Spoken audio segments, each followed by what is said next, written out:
Di sini saya akan menjelaskan tentang prosedur penyelesaian pelanggaran HAM dalam upaya penegakan peradilan hak asasi manusia. Untuk masalah hak asasi manusia, telah dibentuk pengadilan khusus terhadap pelanggaran HAM berat.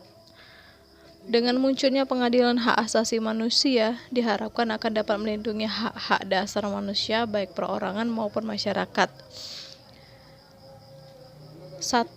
Ketentuan pidana. Dalam ketentuan Undang-Undang Pengadilan Hak Asasi Manusia dicantumkan ketentuan pidana untuk pelaku kejahatan genosida dan kejahatan kemanusiaan diberikan ancaman hukuman mati, penjara seumur hidup atau pidana penjara paling lama 25 tahun dan paling ringan 10 tahun. Kemudian B. Konsensi dari peradilan hak asasi manusia.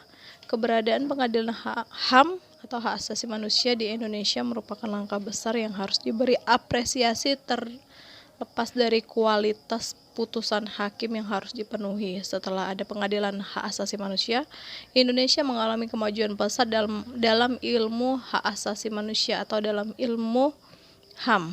Nah, para hakim, jaksa, dan pengacara suka tidak suka dituntut melalui pengetahuan dalam bidang hak asasi manusia. Jaksa dan hakim harus bekerja keras untuk mengadili para pelanggar HAM. Kemudian yang ketiga itu perlindungan saksi. Di Indonesia sebelum lahir Undang-Undang Nomor 26 Tahun 2000 tidak dikenal adanya perlindungan bagi korban dan saksi. Akibatnya banyak korban pelaku kejahatan yang enggan untuk membuat laporan pengaduan atas tindak pidana yang dialami.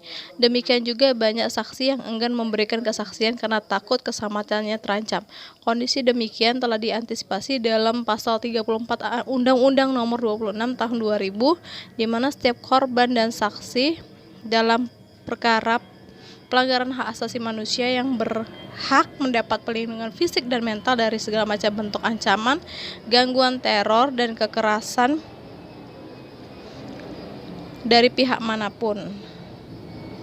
Kemudian penangkapan penahanan.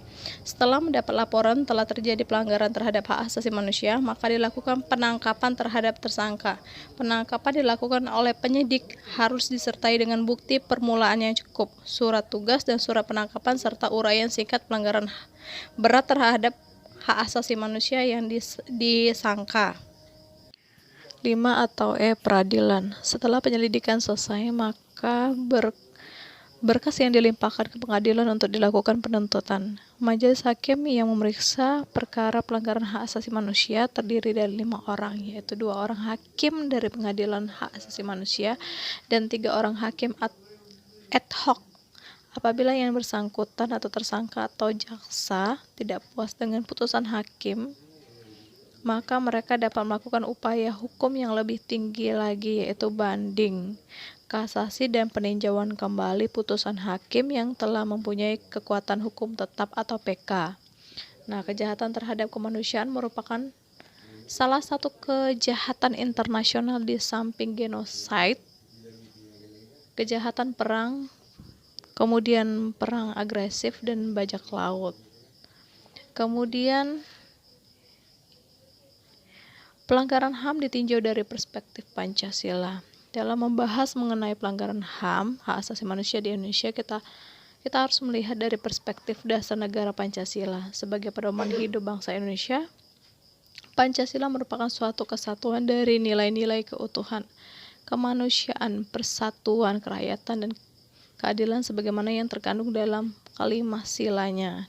Nilai-nilai yang terkristal di dalam agama-agama dan budaya bangsa tersebut merupakan satu kesatuan yang utuh, tidak dipisahkan antara yang satu dengan yang lainnya.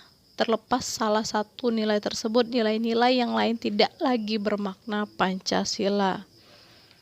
Nilai ketuhanan menjiwai nilai-nilai kemanusiaan, persatuan, kerakyatan, dan keadilan. Arti nilai ketuhanan menjiwai nilai-nilai tersebut, jadi saling berkaitan. Semoga informasi ini bermanfaat untuk kalian semuanya. Salam sejahtera.